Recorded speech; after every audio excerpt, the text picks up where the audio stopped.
Ассаламу алейкум туғандар, қандайсыздар? Назарыңыздарда қайрадан эле базар жоқ каналы. Бүгін 14 май 2022 жыл мен Бишкек шаарынын түндүк тарабы Дордой базарына жақын жердеги конуштан, Акчар конушунан бир сатылуучу үй көргөзмөкчүмүн туғандар. Көңүл буруп, видеонун аягына чейин көрүп туруңуздар. Азыр баруу жолун түшүндүрөм туғандар. Мен турган жер Объезднойдун жээги жана Акжар конушунун башталышында турам туғандар. Биздин сатылуучу ушул жерден Акжар конушунун центральный көчөсү менен түндүктү карай 300 метр басып, 5-көчөгө жетип, сол тарапка бурулганда жайгашкан. Азыр видеонун жүрүшүндө калган маалыматтарды дагы берем. Анан бул Акжар конушунун түштүк тарабында Келечек конушу, Дордой тараптагы батыш тарабында Ак Бата конушу, чыгыш тарабында Дордой 2 конушу жана чыгыш түштүгүндө бул жерде Дордой базары жөө барганга болгон аралыкта жайгашкан. Анан бул Объезднойдон көптөгөн маршруткалар Бишкек шаарынын көптөгөн жактарына өтөт. Көп маршрут өтөт бул жерден тугандар. 218, 193, мына 185, 218-тер мына көрүп турасыздар. Анан Акчардын өзүнө 286 жана 130 маршрутка түз кирип барат. Анда мен сатылуучу үйгө карай жол алдым. Сиздер лайктан басып, өз оюңуздарды комментарийге жазып туруңуздар тугандар. Акжардын центральный көчөсү менен Объезднойдон 300 метр түндүктү карайда басып келип, 5-көчөгө жетип келип калдым тугандар. Сиздер ушул 5-көчө менен түз батышты карай 180 метр басып барсаңыздар, оң тарапта сатылуучу үй жайгашкан. 20-үй болуп калат. Ориентир бул Себет магазине алсаңыздар болот. Ушул Себет магазине жетпей эле 5-көчө менен батышты карай басып бара бересиздер тугандар. Акжардын негизги центральный көчөсүнөн тугандар 5-көчө менен батышты карай 180 метр басып келип, бүгүнкү чыгарылыштагы сатылуучу үйгө да жетип келип калдым. Бул мына сатылуучу үйдүн көчө тараптан көрүнүшү. Көрүп турганыңыздардай ворот орнотулган жана көрүп турганыңыздардай песка блок менен көчө тараптан тосулуптур тугандар. Мектеп жөнүндө айтсак, бул жакта Ак Батанын мектебине барышат экен. 5-10 минуталык жол дейт. Мына бул жерде деле азыр бир мектеп окуучусу мектептен кайткан учур экен. Садик, частный садиктер бар, мечиттер бар тугандар. Анан Акчар конушунун өзүнө чейин 2 маршрутка 130 жана 286 маршруткалар келет.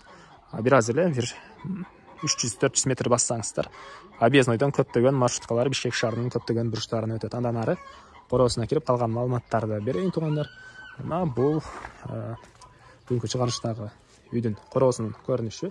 Жеринин аянты 4 сотуктан бир аз көбүрөөк экен. Аны келсеңиздер, жер эси менен өзүңүздөр эсептеп байкап көрөсүздөр. 4 сотуктан бир аз көбүрөөк. Суу, свет бар тугандар. Анан документтер боюнча кызыл китепке азыр үй ээлери тапшырып коюшуптур. Өзүңүздөр деле жакын аралыкта жаңылыктардан көрдүңүздөр. Президент Жапаров бардык кызыл китеби жок жерлерге, Бишкек шаарынын тегерегиндеги жерлерге кызыл китебин бергиле деген буйругун берди. Аны өзүңүздөр деле уктуңуздар. Ак Орда тараптар алды, бирок Акчар тараптар пока ала элек экен. Бирок жакын аралыкта келет деген оюн айтты үй ээси. Аны деле үй ээси менен зона кылып сүйлөшүп, сураштырып көрүңүздөр тугандар.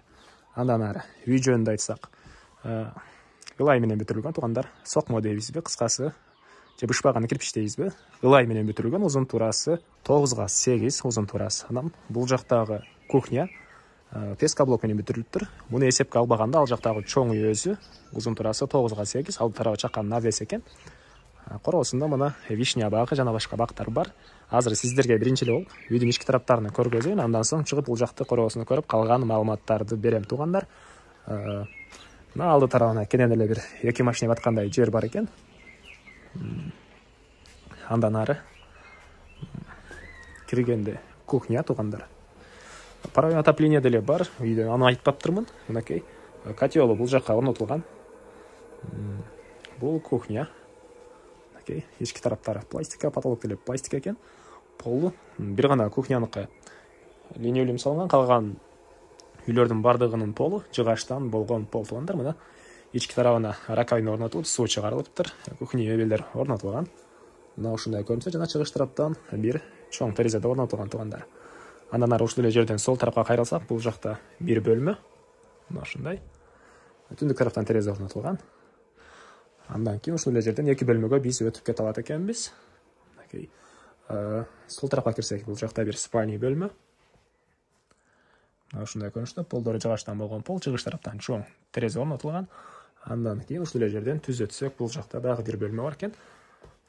Узун турасы 4кө 5тей көрүнөт. Мына батыш тараптан терезе орнотулган, пол жыгачтан болгон пол, потолок пластика туугандар. Мына ушундай көрүнүштө.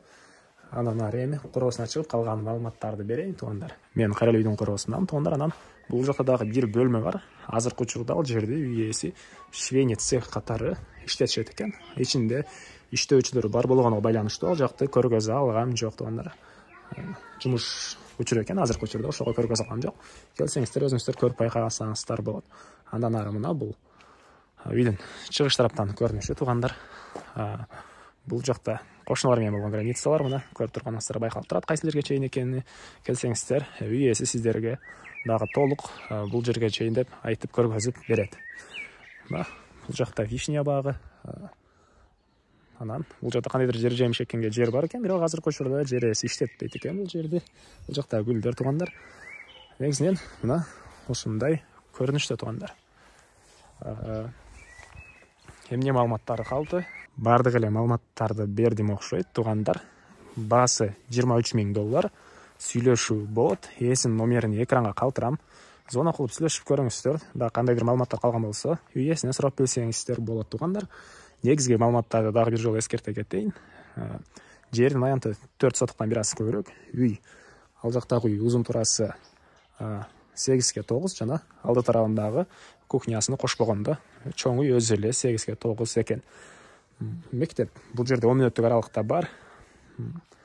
Маршруткалар бул жака келет, 2 маршрутка келет. Анан Ак Батага деле көптөгөн маршруткалар келет туугандар.